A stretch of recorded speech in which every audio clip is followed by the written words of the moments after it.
Billy Syahputra mengungkap sudah menikahi Pika dalam program Pagi-Pagi Ambyar Trans TV pada Kamis 10 Juli 2025. Bahkan Billy keceplosan menyebut sudah melakukan akad nikah pada tahun lalu.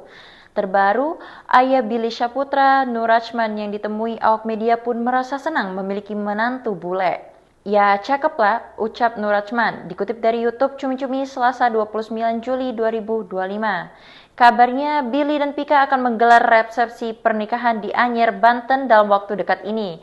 Menanggapi hal ini, Nur Rachman hanya minta didoakan. Ayah Billy Syahputra ini hanya mengaminkan ketika ditanya apakah putranya sudah resmi menikah dengan Pika Kolesnaya. Billy Syahputra diketahui telah menikahi Vika Kolesnaya secara siri di Belarus.